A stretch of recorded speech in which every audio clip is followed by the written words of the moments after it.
मोमबत्ती जलाने के लिए हमें एक और दिया की ज़रूरत पड़ती है कि जब इसका हम बत्ती हटाएं जो फुल्ला पड़ जाता है और घी डालें, कभी कभी घी टपक के ज्योति बुझ जाती है, तो इसलिए हमें एक दिया यहाँ हमने और रख लिया है। अब इस दिया को हम इस दिया से जला लें। अब ये दिया जला के अलग रख लिया।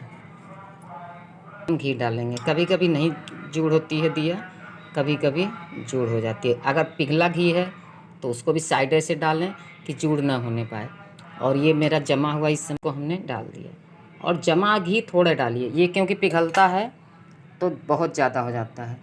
और फिर अगर आपको बत्ती हटानी हो तो भी माचिस के तीली से उसका अगल बगल का पुल्ला, और मान लीजिए देखिए ये अब जुड़ हो गई, तो इनका ये ऊपर खींच दीजिए, ऊपर से सही कर दीजिए।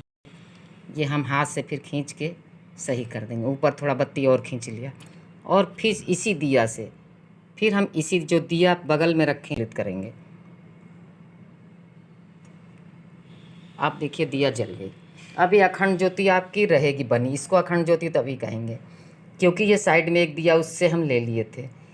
तो हमेशा ये ध्यान रखें कि साइड दिया, नहीं तो कभी कभी घी डालो तो टपक गया उस ज्योति पर तो जुड़ हो जाएगा। तो हमें इस चीज़ का बहुत ध्यान रखना है। तो एक दिया जला के साइड में रख लेते हैं। अब इस दिया को हम जुड़ कर देंगे किसी कपड़े से, आप इसको, तो भी दिया जुड़ हो जाएगी। अब इसको जय लक्ष्मी जी जुड़ कर दिया।